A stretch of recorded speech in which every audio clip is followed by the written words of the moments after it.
அரசு பள்ளி ஆசிரியர்களுடைய சம்பளம் நூற்பாலையில் வேலை செய்யக்கூடிய தொழிலாளியினுடைய சம்பளத்தை விடவும் குறைவாக இருந்தது. அன்றைக்கு எங்களுக்கு ஊதிய உயர்வு வேண்டும் என்று போராடிய போது அன்றைக்கு இருந்த அதிமுக அரசு சிறையில் பிடிச்சு போட்டுச்சு.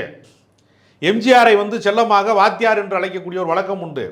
அன்றைக்கு பத்திரிகைகள்லாம் வந்துச்சு, வாத்தியார் ஆட்சியில் வாத்தியார்கள்லாம் சிறையில் என்று அவங்க அந்த காலகட்டங்களில் கோஷம் எழுப்பப்பட்டது.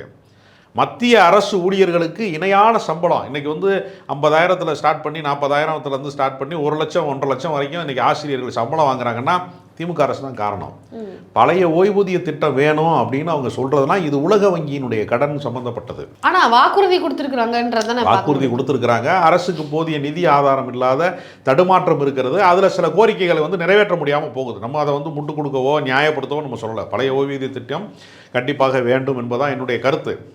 அதை நடைமுறைப்படுத்துவதற்கு அவங்களுக்கு நிறைய சிக்கல் இருக்குது. கல்விக்காக ஒதுக்க வேண்டிய தொகையை இவங்க 2152 கோடி தரணும் அப்படிங்கிறப்ப தர்மேந்திர பிரதான் அரசியல் சாசனத்துக்கு எதிராக அந்த தொகையை உங்களை நான் விடுவிக்க மாட்டேன்னு சொல்கிறாரா இல்லையா?